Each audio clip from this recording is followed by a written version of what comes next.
Great. Good evening, everyone, and welcome to this NSA organised webinar. I'm joined this evening by Janet Roden, who is a geneticist from Innovis, and Nicola Lambe, who is a research scientist at SRUC. And we're here this evening to discuss sheep farming and ways to reduce our carbon footprint and our methane emissions as well. We're running this webinar as part of Countryside COP, which is includes a range of activities that are going on this week, and it all links into the COP debate that is going on this week. For people that don't know, COP, you'd think it would stand for something like climate and planet or something, wouldn't you? But actually, the COP stands for the Conference of Partners, and these are the signatories to the UN Framework Convention on Climate Change. So this has become now an annual coming together of organisations that have signed up to that United Nations Convention on Climate Change. And of course, it's a really coordinated effort to try to come together to gain commitment and also interest in actions to help to combat climate change. So we at the NSA, and I'm sure Innovis and SRUC will share that enthusiasm for being part of that and contributing to this debate as well. So the focus of this evening's webinar is going to be around carbon footprints and methane emissions in sheep. But ourselves, the National Sheep Association, SRUC, Innovis, along with CL, AHDB, the Ex-Lana Sheep Breeders Group, the Performance Recorded Clean Group, and the Centurion Dorsets as well have all come together, led by Innovis, to be involved in a low methane sheep research project. It's called Breed for Change, and it's about low methane sheep. It's funded through Innovate UK, UKRI, and we're all accepting as part of this process that we can and should play our part in this climate emergency. I would like to start by saying that, I believe that us in the sheep industry, we're not the cause of climate change. Although if you read the media, you'd often think differently, but we're not the cause of climate change. Except I would say that everything we do in life generally, and certainly in sheep farming, has an impact. It has an impact on carbon, on greenhouse gases, and ultimately on climate change. And so we should be playing our part, really. But my firm belief is that overall, most of the blame around climate change can be laid at the door of fossil fuels emission. I fail to understand how we can, burn or use or release millions of years of stored carbon stored deep in the earth in a relatively short period of 100 years, 150 years or so, and almost not expect that there will be some negative impact from that. But we are where we are with the challenges of climate change, and I believe it's incumbent on all of us to do what we can to limit emissions and therefore reduce our carbon footprints. Much of what we can do in terms of reducing our carbon footprints and our methane emissions also improves efficiency.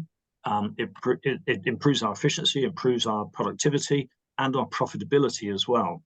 And with methane having a much shorter atmospheric life cycle, we can make the argument that we can have a disproportionate impact on reducing climate change by rapidly reducing greenhouse gas emissions because of that relatively short life cycle in the atmosphere of methane.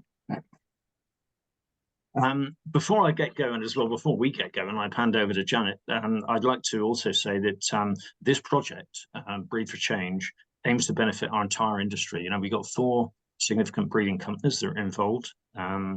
But the aim of this project is to benefit the whole sheep industry, UK sheep industry, and all our breeds and all our breed societies as well, or at least those that are prepared to get involved with the work that's going on.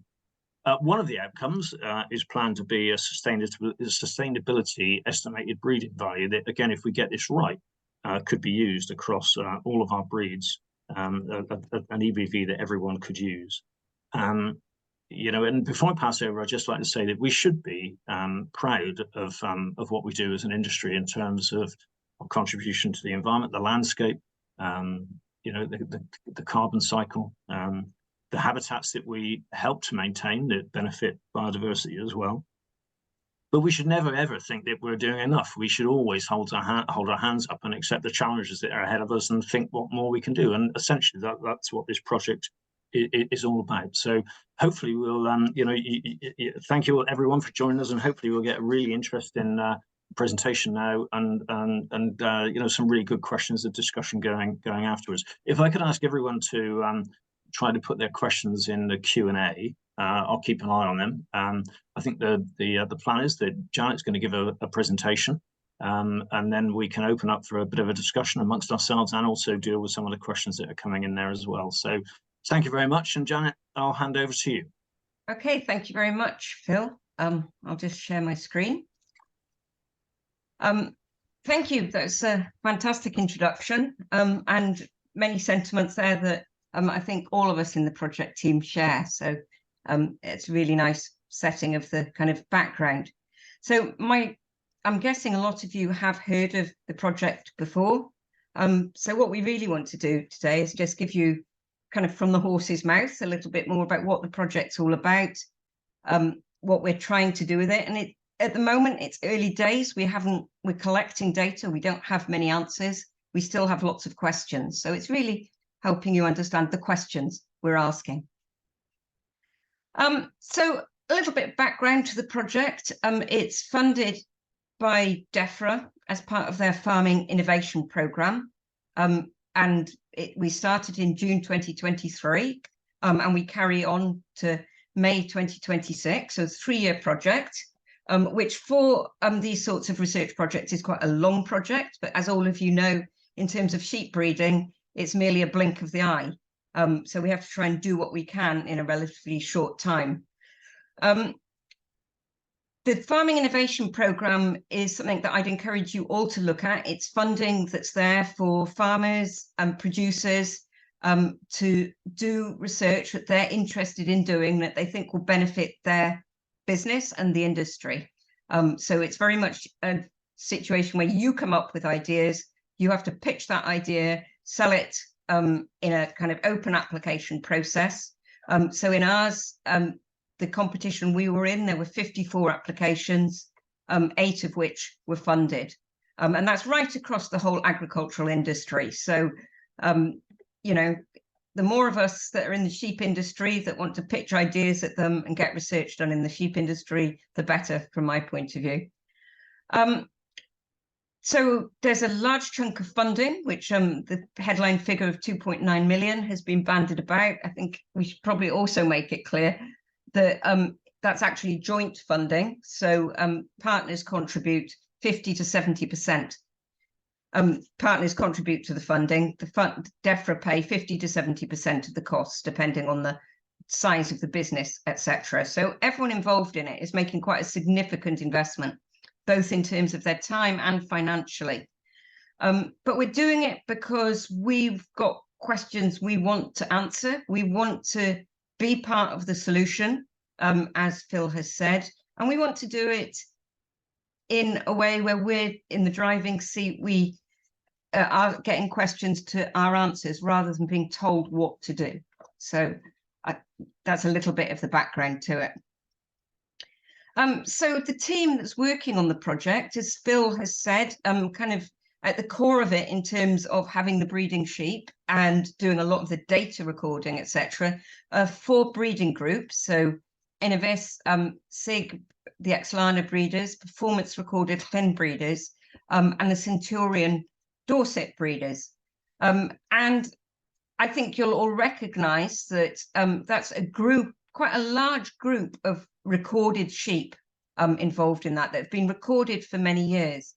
And I think that's really important that we're doing this research in populations of sheep that are really well recorded. We know pretty well how our sheep perform over generations. So it's a good opportunity to look at that in terms of some of the novel traits and novel ways we might want to breed them in the future. That doesn't mean that what we find can't be applied to other sheep that are less well recorded. It just gives us a sound basis to start from and learn those lessons. And we've been joined in the team by academic partners, so SRUC, represented by Nicola today, and Harper Adams University. Very, very happy to be supported by the National Sheep Association, AHDB Signet, CL, and also in our efforts by Pilgrims UK and Waitrose, a supply chain that I'm sure a lot of you will know that Innovis has quite long links with, and also big supporters of the Dorset sheep, and a number of the Centurion group will supply into that supply chain as well. And a supply chain that's been very supportive of sheep research over the years. So that's our team. What we're trying to do, well, ultimately, as Phil said, we want to be part of the solution. We want our sheep to be part of the solution, and we want to work out how to do it in a sustainable way, and to be able to share that information with the rest of industry. It's too big a problem for any of us to deal with on our own. We want to pool forces, find some answers, and be able to share that with everyone. So our ultimate aim is to be able to breed productive, efficient maternal sheep. And I'll tell you why we're kind of concentrating on maternal sheep in a minute, that have a naturally low carbon footprint. Why do we want to do that? We want to do it because we want to be able to provide the consumer with lamb that has a lower carbon footprint and can compete on the global market with competitors that are going to be talking about the carbon footprint of their lamb. As I said, we want to learn how to do it in the way that we want to do it, so we can inspire and provide solutions for all sheep farmers to improve their efficiency and health in their flocks at the same time as reducing emissions. And I think we know that efficient sheep and healthy sheep are going to have a lower carbon footprint. So that's a really major part of this. We also want to, in our data collection, help us develop metrics that help reduce the carbon footprint of lamb, and use all those to help work towards that target of net zero GHG emissions across the whole UK economy by 2050. So as Phil said, it's being part of the solution, doing our bit to try and help in this climate crisis.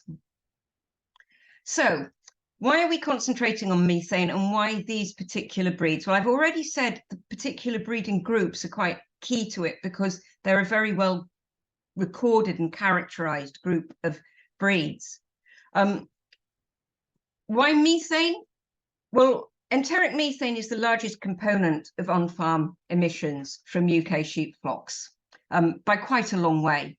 Now, as Phil said, we know that they're not the cause of climate change, but because this is a molecule that breaks down over time, there's fairly good evidence that if we can reduce emissions from our sheep, that can actually have a positive effect on the environment. And so we think we have a part to play. We know that most of the emissions will come from that natural process of digesting feed in the rumen, which our sheep are so good at, and that's why we value them. That's why they can produce such high quality protein from lower quality land. But we can't get away from the fact that they do produce methane, and methane has a warming effect on the climate. When we look at different classes of sheep and where the methane is coming from, it's fairly clear, and this is Welsh data, but it will be clear across many flocks, that the main contributors to methane emissions from a flock are the ewes. And therefore it makes sense, if we're going to concentrate efforts on breeding to try and tackle methane emissions, is to concentrate first on those maternal breeds. So the fact that we're all groups that are very much involved in breeding maternal breeds that are well recorded, it's not a coincidence. It's because that's where we want to aim, because that's where we think we can have most impact. So we know that there's a whole cycle of things going on in sheep production. So sheep produce methane, so ideally we want to reduce methane, but we also know sheep have a very positive effect in their use of grass and forage crops. that help increase sequestration, improve soil health. And there's a lot of interest in using sheep in arable systems. So it's all about getting the balance of trying to breed sheep that do the good things and using grass, helping soil carbon, helping carbon sequestration, but at the same time, see if we can reduce that methane. So increasing the good, reducing the problems. So we're looking at sheep that optimize use of grass and forage crops. So again, you'll recognize that all of us have fairly firmly nailed our banner to that using grass and forage crops in our production systems over the years. And that's something that we want to maintain and make sure we've got sheep fit for purpose in those sorts of systems. We want to produce sheep that have a high quality product, but produce it efficiently. So less methane per kilogram of product. I'd prefer if we were measuring that in terms of per unit of nutritional value.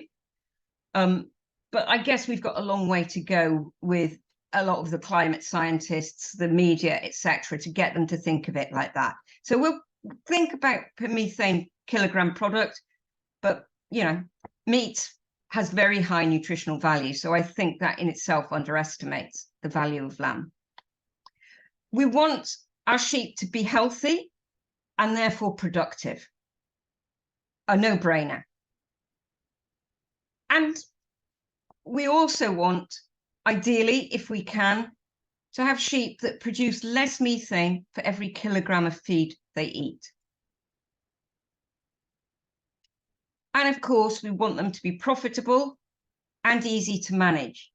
And I've added and so attractive to keep in brackets, because we know that sheep can have such a large positive effect in arable systems. But for arable farmers to keep them, when probably it's a generation ago for a lot of them that anyone kept sheep on the farm, they need to be attractive to keep. And I know a number of arable farmers find it a little bit daunting thinking about keeping sheep. So we have to think about that as well in terms of our overall contribution. So we want to breed sheep that contribute to that. What do we need to do it? So we need some breeding tools that help us identify the sheep that meet those needs. And that's kind of our first starting point. Some tools in our toolbox to help us do this.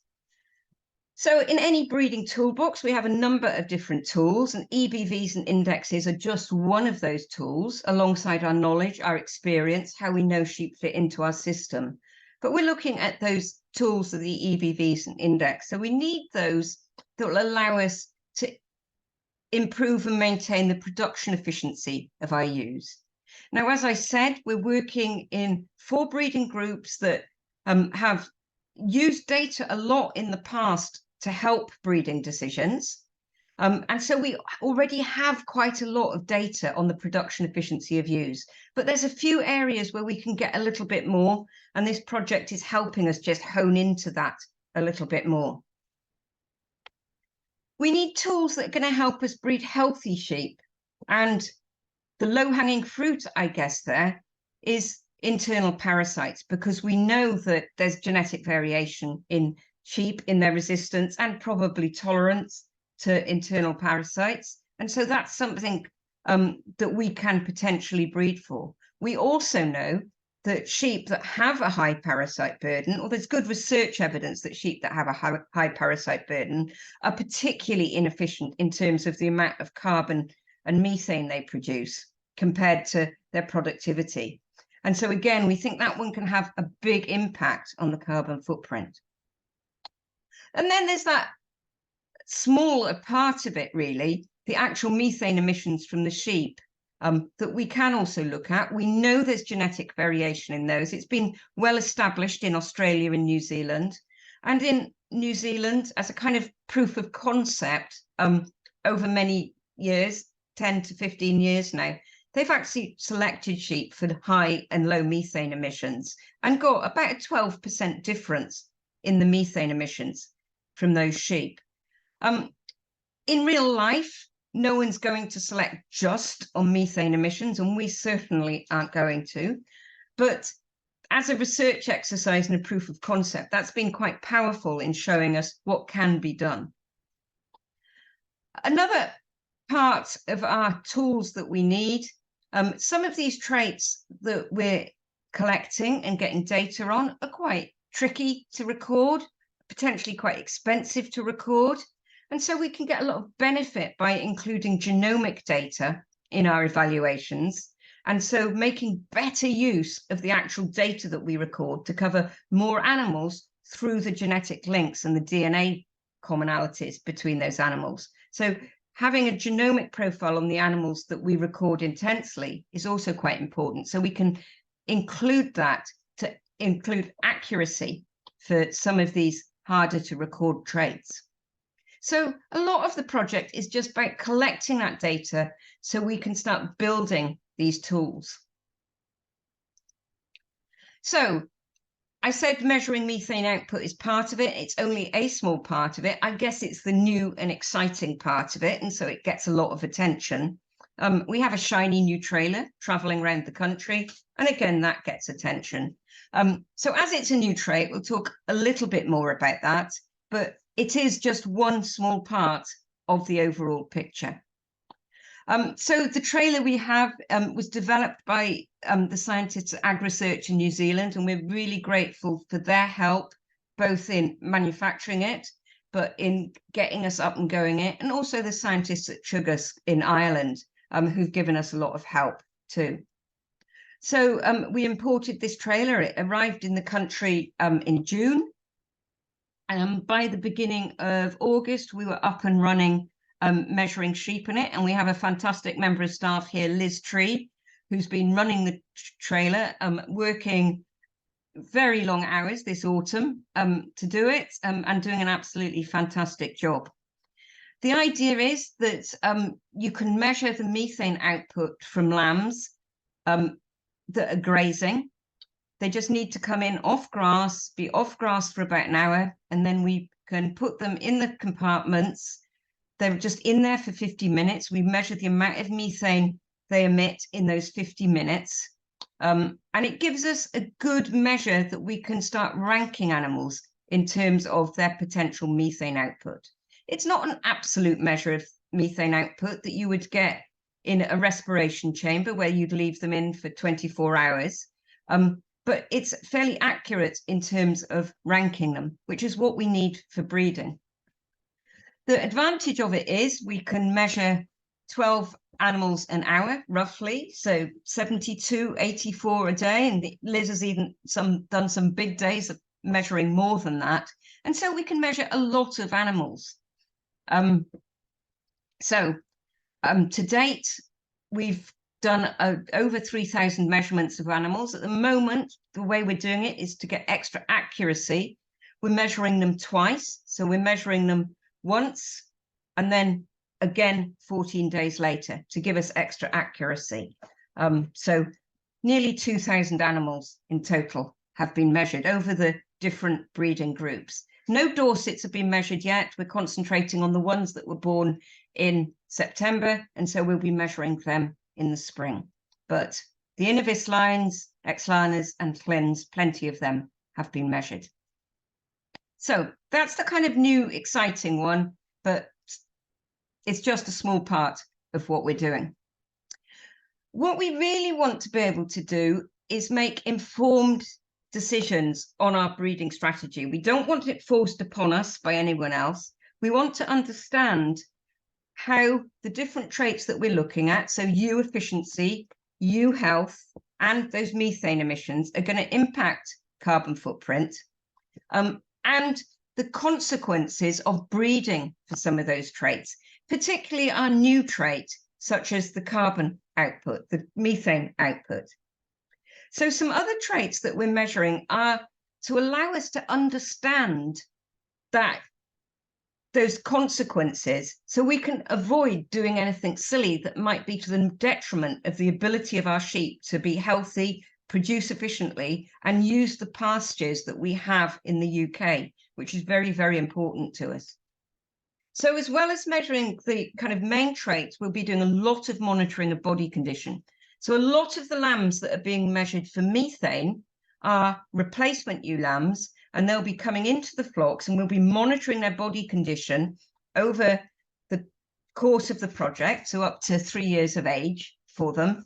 And hopefully that will give us a really good indication where we know whether they're naturally low or high methane emitters. We'll be able to see how well they're thriving in our production systems through that monitoring of body condition. So that's a really, really important one for us.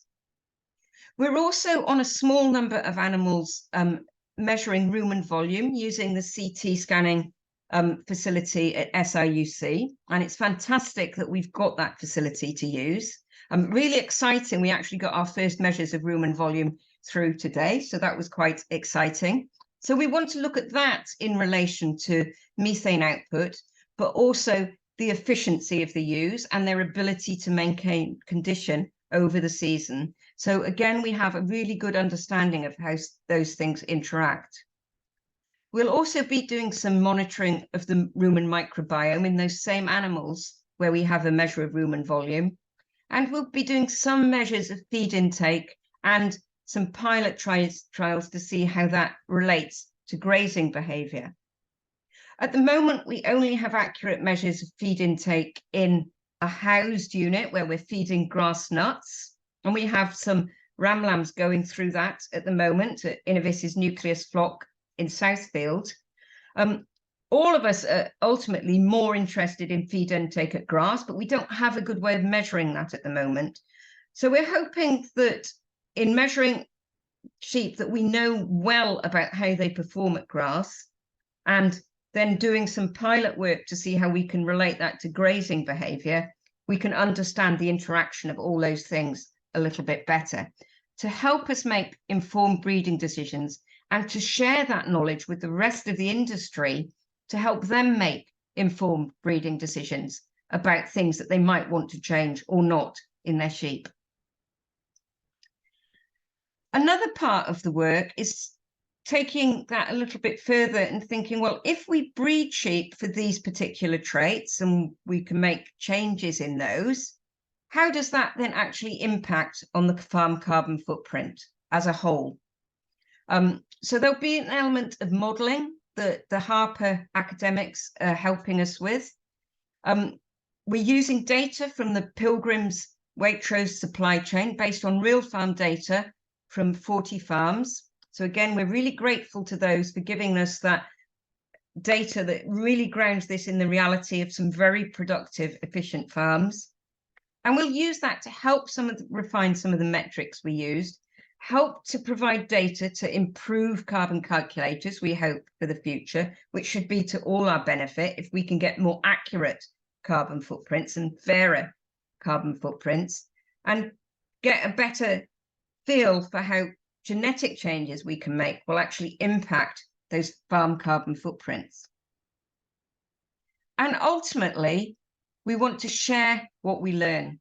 It's a big problem. It's a big project with some big questions, and we're hoping we're going to get some good answers. So we want to share that with the rest of the industry. So we've got CL are working with us to help us understand much better how we can share that information much more effectively with wider breed groups, to learn about better ways of presenting information about estimated breeding values and performance recording, to learn about how we can use the information to help reduce carbon footprints, and to help us understand how we can use the answers from this project to help everyone identify the best breeding strategies for their flocks. So we're learning a bit about how we share the information, but we're also going to be sharing a lot of the information. And NSA are really important partners for us in that. And also AHGB Signet, who are in charge of the kind of performance recording within the UK and will ultimately be delivering some of the breeding tools to the industry. So in summary, and I hope I haven't gone on too long, the project is very much a holistic approach to finding the best way to breed ewes with a lower carbon footprint. So it's not just about the measurements of methane. it's very much focused on populations that are already well recorded, because it makes sense to do that if we really want to understand the interactions between the traits well. And it's concentrated on maternal traits because we think that's where we can have the biggest impact. It's concentrated on breeds that have kind of very much nailed their flags to the pole of grass-based systems, because again, we think there are very positive benefits of that in terms of soil carbon. It involves collecting a lot of data to develop those breeding tools and identify the best breeding strategies. And as I've said, understanding the interaction between the traits. But certainly as we progress through the project and we begin to get answers, we begin to understand things, and undoubtedly we will get more questions as well. We want to share findings with the whole industry so everyone can benefit from it and move forward. So I'm very happy to answer questions. That's me done, Phil.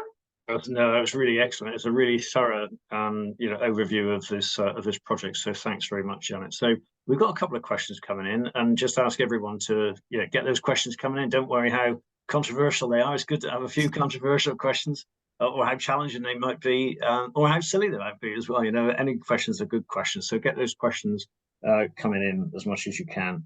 And Janet, you said really, really clearly, I mean, you spelled it out really clearly, this is not simply about looking at one metric or simply at enteric methane. There's a lot of other things that are going on in our sheep flocks that affect our greenhouse gas emissions. And it's also, I think, important to point out that, as far as I'm aware, although the UK government has signed up to a 30% methane reduction commitment, we've got no targets. Interestingly, I was talking to the DEFRA climate adaptation team just very, very recently, and they made it clear to me that there is no target for agriculture, and there's certainly no target for sheep farming. So, I know that there's nervousness out there about these projects from some breed societies and some farmers that this could lead us down one route, and actually, I suppose, dilute some of the diversity that we've got in our sheep farming industry. And I think that diversity is a real strength of it. It adds a lot to our reputation, our image. I could also suggest that it adds an awful lot to the placement of lamb on the market throughout the whole calendar year as well, rather than concentrating that within a shorter cycle, really. So, and there's two ways of looking at this, aren't there? One, we're going to drive the industry down a road where we've all got to meet a low methane target, or we're going to enter into a program where the industry can look at a wider, a more general improvement of sustainability metrics across a wider set of sustainability metrics, I guess. And I think it's the latter, but I know that there is some nervousness out there in the industry about that. So would you like to, I don't know, make a comment, chat? Yeah, tell me I'm wrong, or agree, or? Yeah, no, I think you're absolutely right, Phil. And we have a great diversity in this country among our sheep breeds for a reason. We have a great diversity of landscapes, which we farm with sheep, and sustainability also goes further than climate change, and sheep are a really important part of that sustainability. And something I'm always saying is sheep are such an important management tool for most of those landscapes, which as a British public, we really, really value. And we should never lose sight of that. So there's roles for, the diversity of sheep we have, else they wouldn't be here, would they? I think from a point of view of breeding, I think what we're trying to do, as I've said many times, we're trying to understand that interaction between traits, etc. And we don't all want to breed the same type of sheep, because the same type of sheep isn't working for everyone. But there's lessons from what we will learn that I think every different breed can apply to their particular situation, fitting for their market niche or their environment, and that they can use. So, yeah, I couldn't agree with you more, really, Phil. I don't know if Nicola wants to add anything. Nicola, Nicola, have you got any comments? No, I think I would just agree that we're likely to see a lot of variation within breed the same as we have with all the other traits that we've performed genetic selection on. So looking at that within a selection index, balancing our different traits, I don't think we're in danger of losing diversity or going down too narrow a route. We're still going to have a very wide genetic base, even within breed and definitely across breeds. And I think we're not, part of the project isn't to identify one breed as being better than another for methane production. It's to see how within those breeds we can bring reducing methane into our breeding goals alongside all these other traits we're interested in within populations for different systems. Great. Thanks, Nicola. Thank you. Okay, well, let's look at some of these questions. We'll start with one that came through from Jan. That said, Janet, you said that in terms of the pack chambers, you've measured the CH4 methane twice. How repeatable are the pack chamber measurements? Okay, so the pack chamber measurements are, when we're measuring them 14 days apart, we don't know the exact repeatability in our populations yet. We're just getting to the stage where we've got enough data to measure it. So that's kind of one of our first jobs. But certainly estimates from Australia, New Zealand, Ireland suggest it's in the region of 35 to 40%. So reasonably repeatable compared to some traits, but not very, very high. That makes sense. Do we know yet whether there's any difference in terms of methane, enteric methane emissions by age? Do we know much about that yet? Is it again? Is it the methane emissions consistent in terms of sheep as they get older? I think there are there's differences with age. A lot of that would be due to live weight amongst other things. But work in New Zealand and Australia again has found that it's the ranking stays similar across age groups. So measuring them as lambs will give you a fairly good prediction of how they'll rank in terms of methane emissions as mature ewes. Right. But again, we're measuring a subset of the sheep on the project will be measured at different points through their life. So they'll be measured as ewe lambs, then they'll be measured over the next few years to see how repeatable it is across age. We'll pick up some more of that data or validate some of those findings as we go through, really. Yeah. Yeah. Great. Okay.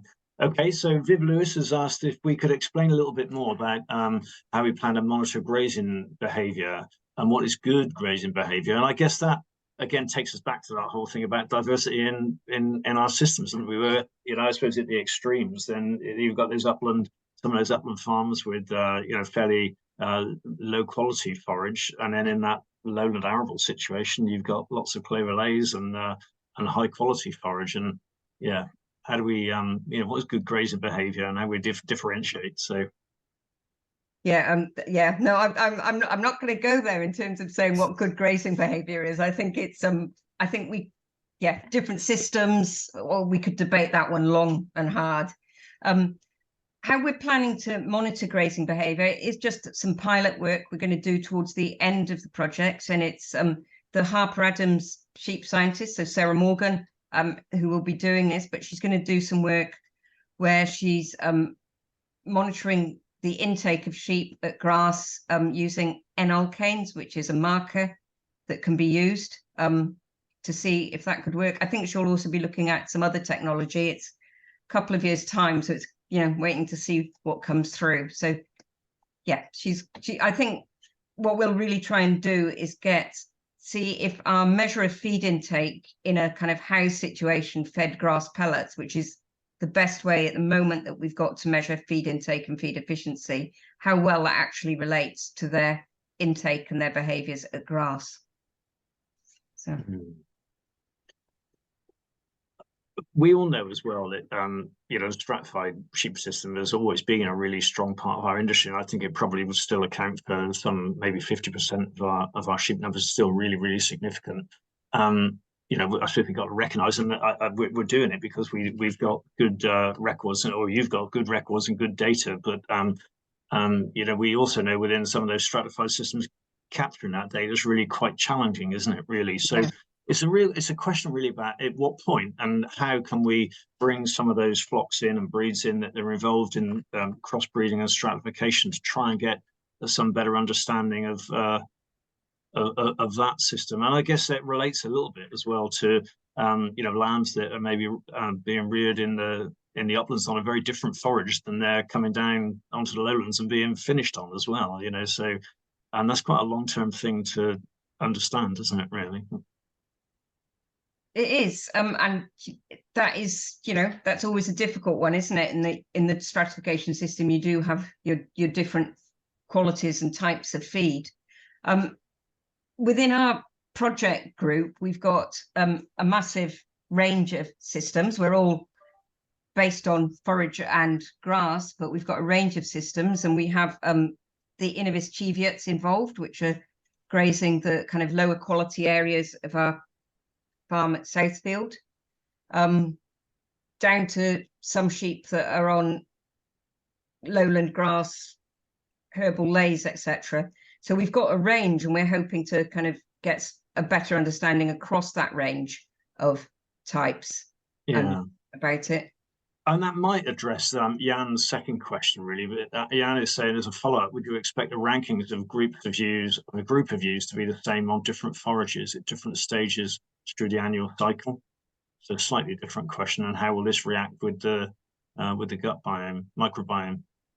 So, well, I think there's fairly good evidence from Australia that over the annual cycle, the ranking of ewes doesn't change very much. So that work's been done. Over a kind of very diverse range of forages, I don't think we know yet. We kind of hope that the rankings won't change, but at the moment, but we don't have a lot of evidence to back that up. So again, just in order to record enough sheep in this project, we are going to be doing it on a range of forages. We're trying to get a good estimate of what they are eating. So we're doing grass height measurements on everything. And we'll be doing some actual forage analysis on some of it as well. So we're hoping to be able to look at that in part of this project. But ultimately, for this to work, it needs to be done in this country. It needs to be done on a variety of grass and forages because that's what we have. So that's kind of an integral part of the kind of questions that we're asking. And I guess that addresses Peregrine's following question as well, which is there indication how herbal lays influence or impact on methane output as well? So, but we'll be including that when we, I'm sure. Yeah. So I think we know, and that what the sheep are eating probably has more effect on the methane they produce than their genetics ultimately. But I guess the important question for us in terms of breeding is, does it, the question that Jan asked, does it actually change their rankings? So yeah. I don't know if Nicola wants to add anything. Yeah, come in, please come in, Nicola, as much as you'd like to. Yeah. I think that from a completely scientific side of things, to really understand the differences between the different forages, you would have to do some of these experiments I've done in some countries where they feed animals cut forages of different types and at the same time under the same conditions. But as Janet mentioned, we want to get to a point where we can do it practically at commercial scale in UK systems.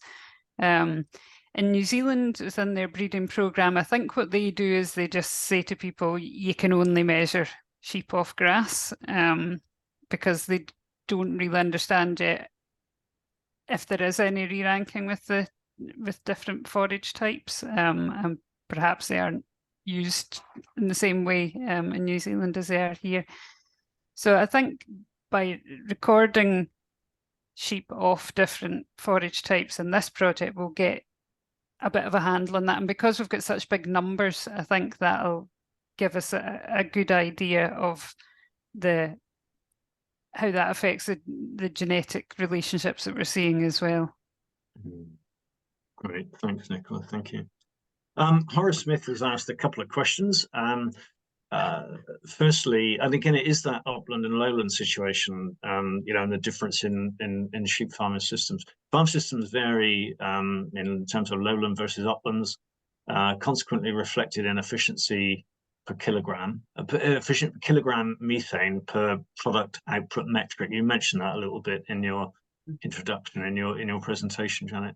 Is there a danger through this process that the upland farm will be unfairly penalised, despite the upland farm having a low absolute emissions per hectare with greater prevalence of sequestration, sinks, soils, vegetation, etc.? Again, really interesting question, isn't it? I often think with carbon footprints, we absolutely need to be looking at carbon per kilogram and carbon per hectare, because again, we are involved with land management as well as producing lamb, and the two need to be taken into account. And I guess some of that also relates to the more holistic sustainability metrics. You know, looking at anything through one lens is really, it can be quite damaging and difficult, can't it, really? And you know, in some of those upland farming systems, you've absolutely got to look at the sequestration side of things, and maybe you've also got to look at the contribution to the landscape, vegetation management, the interaction between that vegetation and invertebrates or you know, nature, those sorts of things. So it's like all these things, and if you look at things through one lens, then it can take you down the wrong road. And then Horace's second question is that rumen volume is important to digest lower quality feed. So there's some of those you know, hill ewes, they're digesting lower, really rough forage. Their rumen capacity is really important. How do we ensure we don't have a negative impact on these sheep for breeding for low methane emissions? Yeah, I think that's really important. And that's something that we've been looking at quite a lot, SRUC, with our CT scanner, measuring rumen volumes and relating that to other traits. And we know that the hill sheep do have much bigger rumens, and that's given them that ability to digest very poor quality forages on the hill. So that's why we were so keen to bring an element of that into this project, just to check what changes we are seeing in some of these traits, and also taking the rumen samples to look at the rumen microbiome as well, to see how we would change things and what the genetic relationships are between these traits. So if we bred for low methane emissions, what would we be likely to see in terms of the changes in the rumen physiology? I mean, I don't think we'll get to the end of that story in 3 years, but hopefully we'll collect enough data to try and answer some of these questions, or to see if there's any indications in that direction.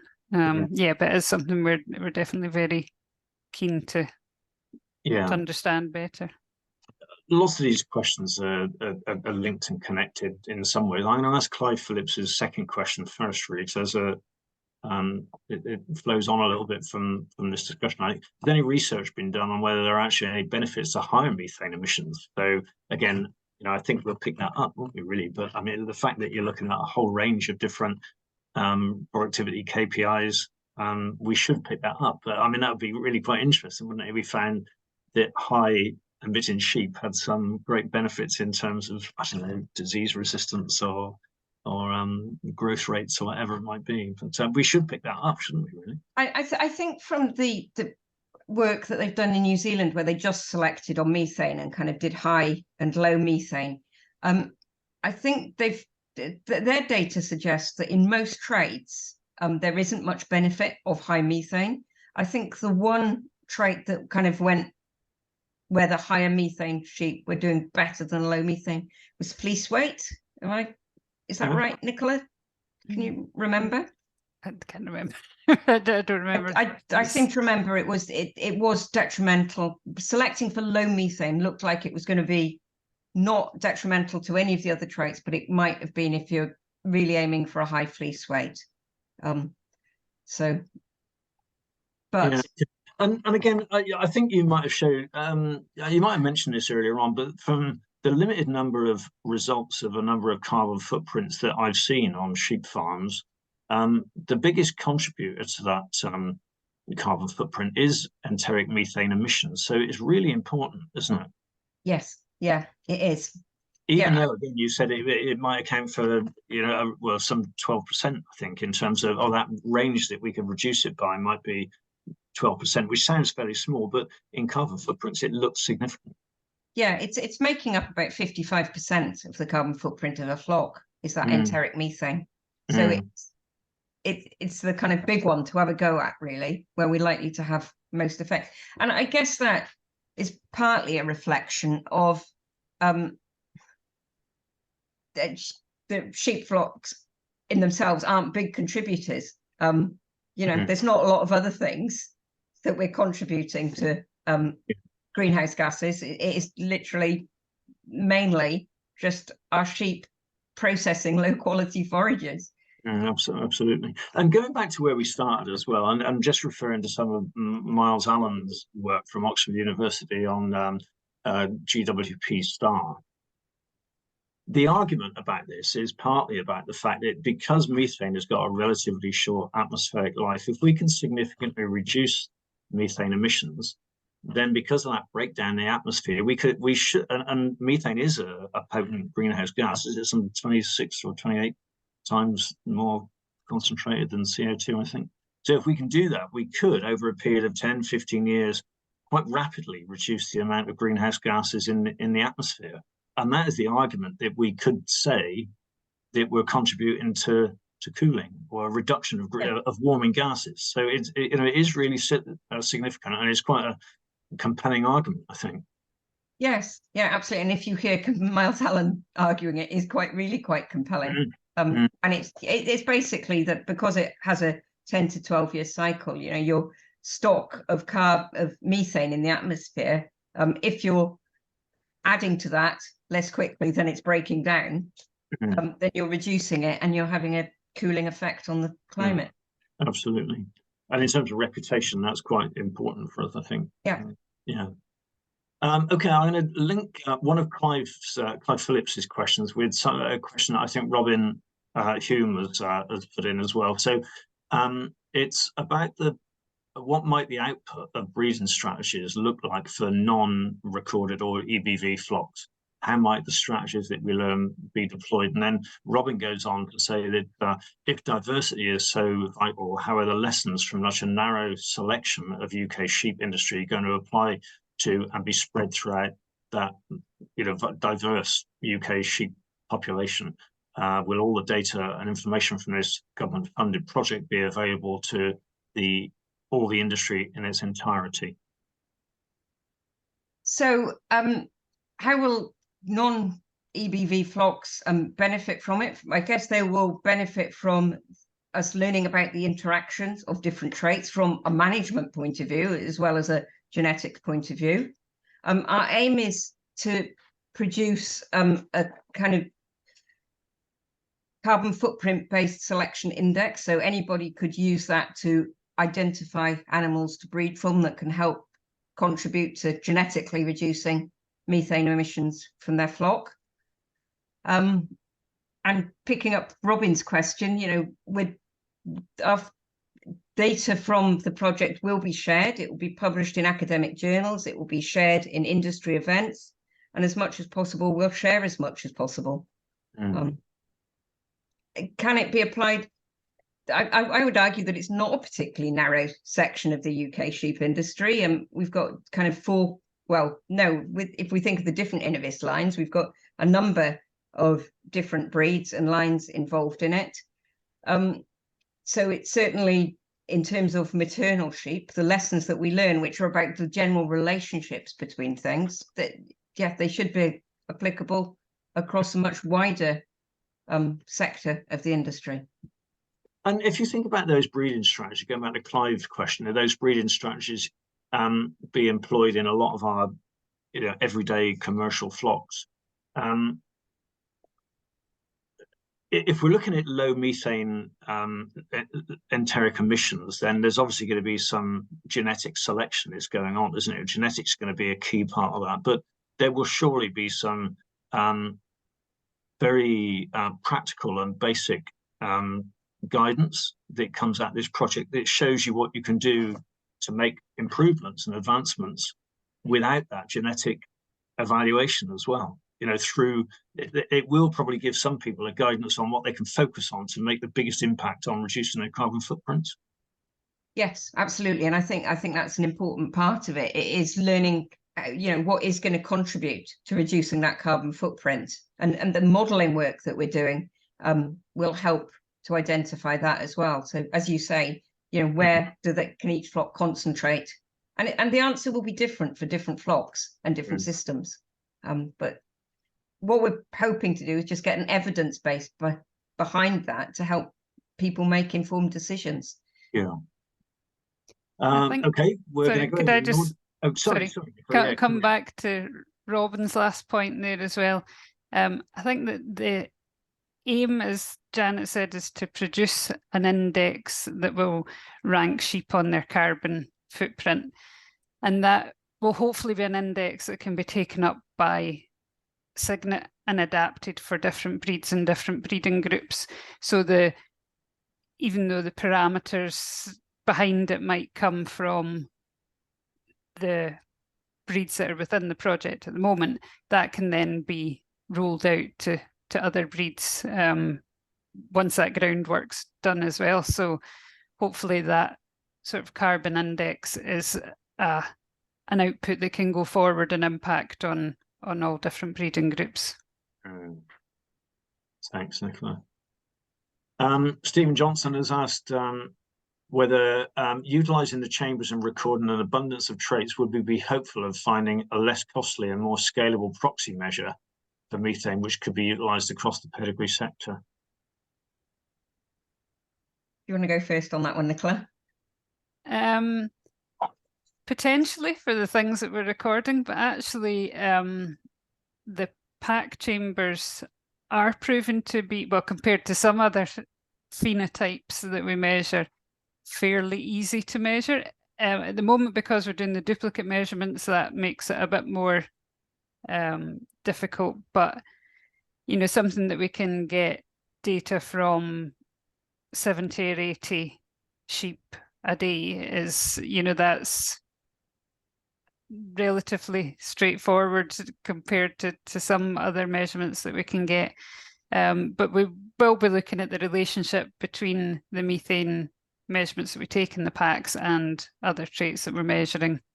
But things like the rumen microbiome, the rumen volume that we're looking at, they're probably more difficult to measure and more expensive to measure.